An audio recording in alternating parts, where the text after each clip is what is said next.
Hello everyone and welcome back to my channel. My name is Annette and this is usually the day where I will talk about reviewing a product as part of my Pat or Toss YouTube series.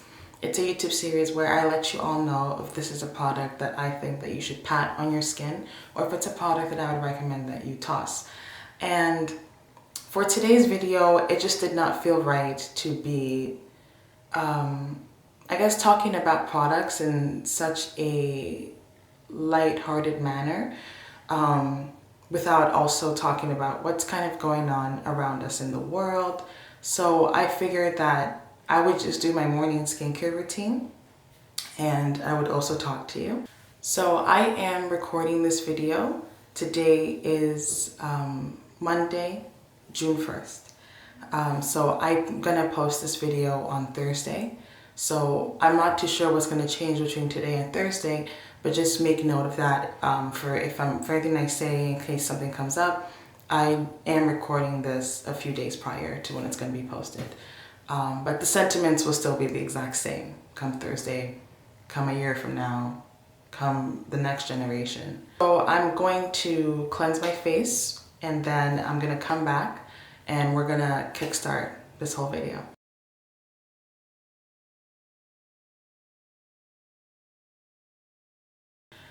I don't even know where to begin. Honest to God, I don't know where to begin. So, we know what's going on in the world. It started with the unfortunate death of George Floyd, who was a 46-year-old man. We all saw photos, whether intentionally or unintentionally, of the police officer that had his knee on George's neck. And, you know, it's horrific, really. Living in a world where you have absolutely no control over your own narrative. And it is simply something that started based on the color of your skin. It is horrific, you know, and when we say things like Black Lives Matter, I remember the first time it happened with Trayvon Martin. Not that he was the first time, but just the first time, I guess, since the Rodney King incident where we really had a serious uprising. That I myself recall, because I recall the LA riots. Then the next thing I remember was Trayvon Martin. And so I remember when that happened and we started kind of conversations about Black Lives Matter. And then that kind of became the movement, and it became a movement that encompassed so many layers of things. Black Lives Matter, Black women's life matter, Black trans lives matter, Black gay lives matter. So it became such a powerful movement and a layered movement as well. And I remember when that started happening and the immediate response from the world was all lives matter. During the uprising for Black Lives Matter was when that whole narrative of Blue Lives Matter began. It was in opposition. And I remember there would be billboards that had Blue Lives Matter on them. I've seen them myself when I was in the States. I would see it. I would see it all over the place. And it's just, if you're watching this video, I want you to understand that when somebody says Black Lives Matter, it has nothing to do, we're not saying that your life doesn't matter, that brown lives don't matter, that Asian lives don't matter. That's not what we're saying. We are simply saying that because of the systemic racism that we're all dealing with as Black people, Black lives must matter first. That's it. There's this thing in philosophy, historically in philosophy, and it's called the chain of being. It's something that you can look up if you want to. It's called the chain of being. And essentially, in the chain of being, Black people were leveled below or at the same level as animals. So that's why when people say that the anti-Blackness is systemic, it is because stemming from education, stemming from any form of employment, stemming from even social interaction, the way Black people are treated worldwide is worse. And that is why we talk about racism, but we also talk about anti-Blackness as well. And really quickly, I know I'm kind of shooting a lot of things at you right now, but that's just because I want this to be understood before we can move forward. Anti-Blackness is not just perpetuated by white people. I want this to be understood, okay?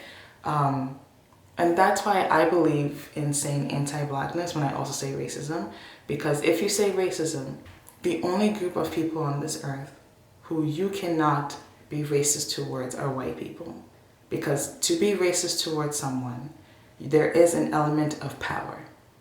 And people of color don't have that element of power over white people because of the systemic racism. But anti-Blackness is a very specific form of racism. And I say that because a white person can be anti-Black, an Asian person can be anti-Black, a Black person can be anti-Black. And that is why when you see Black police officers, it doesn't mean that they cannot be part of a system that harms Black people. So I really wanted to just kind of have that discussion before we move forward.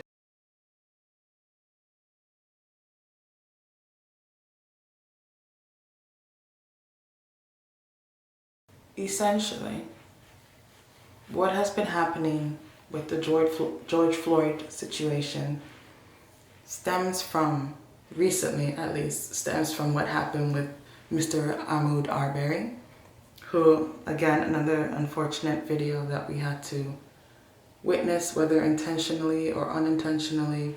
And I say that because I am never someone who goes out looking for those videos. I don't believe that you need to watch someone being killed to believe that they were killed without purpose. That's just my opinion. And the way I can think of that is to bring up sexual harassment claims. You don't need to watch a woman being sexually harassed or a person being sexually harassed to believe their story. And I know a lot of people will say, well, people can fake it. Those are very, very rare situations. If you look at the numbers, the statistics, those are very rare situations. If I'm looking up, sorry, I'm just looking at my viewfinder thing just to make sure I'm not putting this in my eye. But, so that's kind of the way I see it. And the way I understand it as well is, I don't, of course those videos kickstart the movement, but at the same time, they traumatize and re-traumatize Black people who have to continuously watch people who look like them be brutally murdered. So I do not believe in sharing those videos. And I would love for us all to move away from doing that, because I just don't know what the purpose is of continuously playing the death of a Black person on a loop. You don't really see that with anything else. You don't see loops of any other race's body being murdered. It's just not realistic. You don't see it. And I'm not saying that you should see it, but I'm just saying that it's a very specific form of dehumanization to consistently watch a Black person's body be beaten. And the only time you will see it that viral on the news is when the body is being beaten.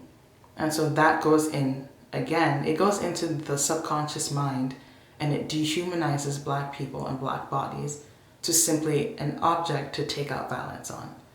And so that's just kind of how I see it. And I just don't think that they serve the purpose that, people think that they do. But I also understand that not everyone thinks that way. Not everyone will believe it if they don't see the video. And that's fine. If those people need to watch the video, they can. They can also just go seek it out on media outlets and stuff. I just don't think it should be running 24/7 on the news. So that's just that with the whole black bodies and dehumanization section of things. I'm going to leave this on my face for 15 minutes and let's drop the lid. With the timer going now, I'm going to start talking a little bit about protesting. It's really important to, it's weird because here I am sitting explaining all these things and I kind of feel like it's been so many years of this happening. It happened before you or I were on this earth. It's almost like, who are we still explaining this to? Because if you want to learn about something, you could easily learn about it. Basically, people are in the streets protesting because if we were to sign a petition, if we were to call the police department, the Minneapolis Police Department, and demand those officers are arrested, those things don't work. We've tried them. They don't work. They don't do anything. We don't get anywhere. And then the message falls flat. So we took to the streets and we started walking. We were peacefully protesting. We would stand in silence and we're being quiet and we're being very honest. We've been listening to what everyone has to say. That's what we did. And still, we got nowhere. I remember watching TV when George Zimmerman got nothing. My heart sank that night. I remember watching it live, and I remember there was a black man on the TV and he had his ear to the radio and he looked back and he went like that. And that's how that is a collective moment of pain. We have had collective moments of pain like that repeatedly from generations to generations. John Lewis is still fighting for the civil rights movement, still till this day. So it's a generational form of pain and it is a generational form of anger. We've heard stories from our grandparents, from our parents. We have our own stories of anti-blackness. We're angry. We're tired. We were born this way and we have no idea why we have to keep demanding to be treated as equal. The reason why people are protesting is because they are angry. And it is a generational form of anger. And so another thing too, I'm not gonna say that mom and pop stores or small businesses should be targeted. And quite frankly, by and large, I don't think that they are being targeted by people. But stealing or looting from Gucci stores or stealing and looting from Target, these are billion-dollar corporations. Those things can be rebuilt. The structures around us, everything can be rebuilt.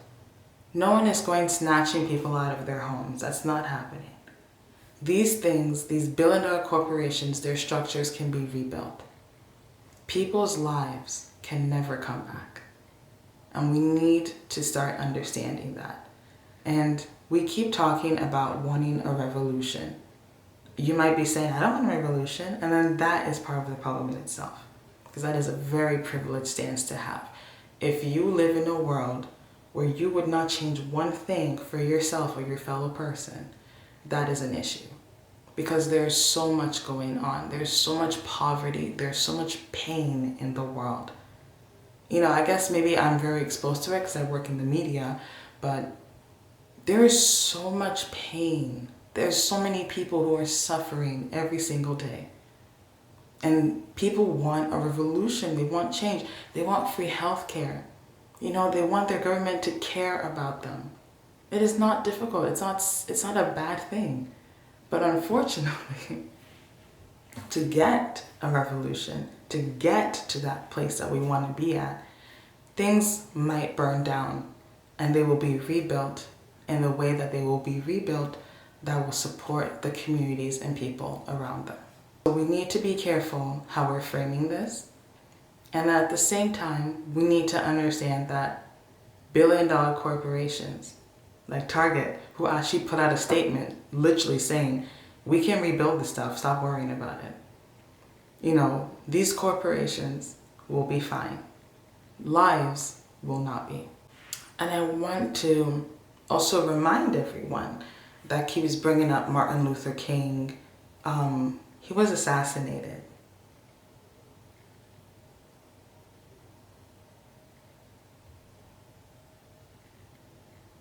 He was assassinated. Like, stop bringing him up. He was killed. If you want to give us an example of peaceful protesting, he was killed. Second example, Selma. Selma. Black people were crossing the bridge peacefully, and they were beaten.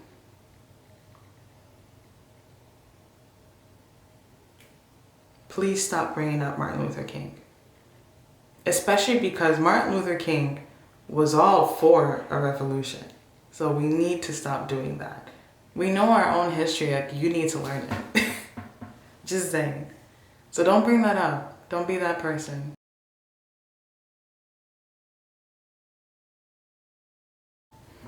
So it's been 15 minutes. I washed off the face mask. So now I'm gonna dive into my routine. So Mondays are my days for exfoliating my skin. So you will see exfoliating products that I'm using, but I think there's just one today. So, and I exfoliate my skin 2 to 3 times a week, not more than 3 ever. So, yeah. Now I'm gonna talk about the media. So, I think being a part of the media allows me to address this in a way that doesn't make it feel like I am being mean, I guess. Slate posted a fantastic article that kind of explains everything that I'm trying to get across in my statement, which I'm about to say right now. A lot of the framing with the protests that I have seen has said things like another day of violent protests, or something to the effect of police officers rush to violent protests, something like that.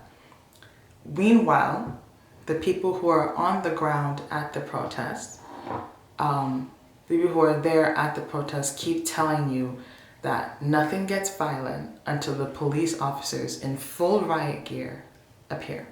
Things only get violent when the police show up and they are wearing full riot gear and military grade equipment, almost as if they're going off to war or something.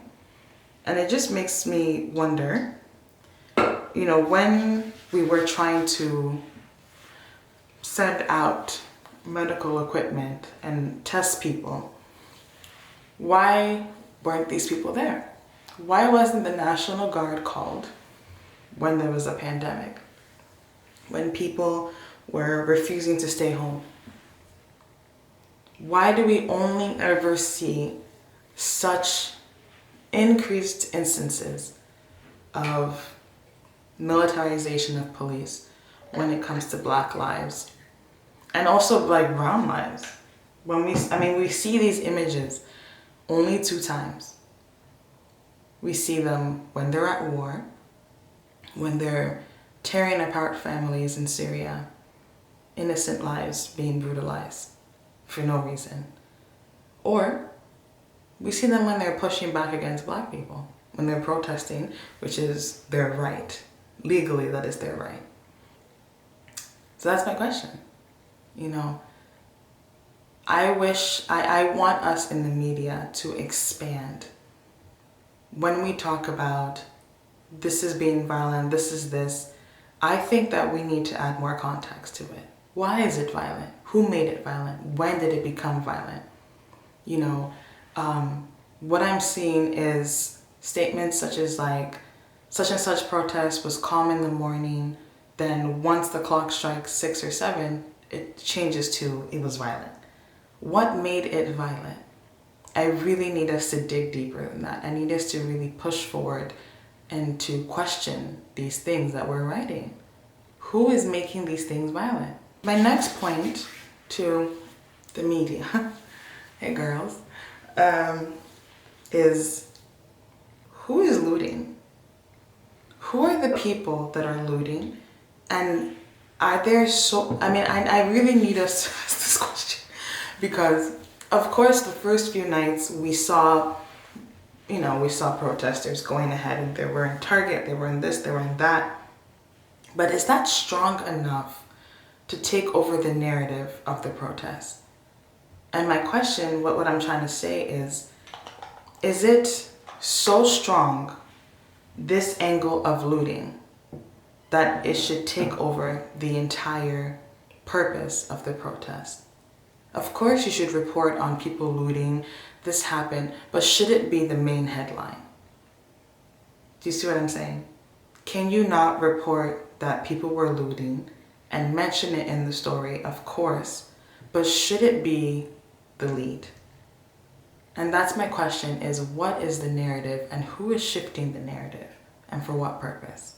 Should it be your headline that people were stealing from Target, when in that same night people were also being tear gassed by police for doing absolutely nothing? That's kind of my question.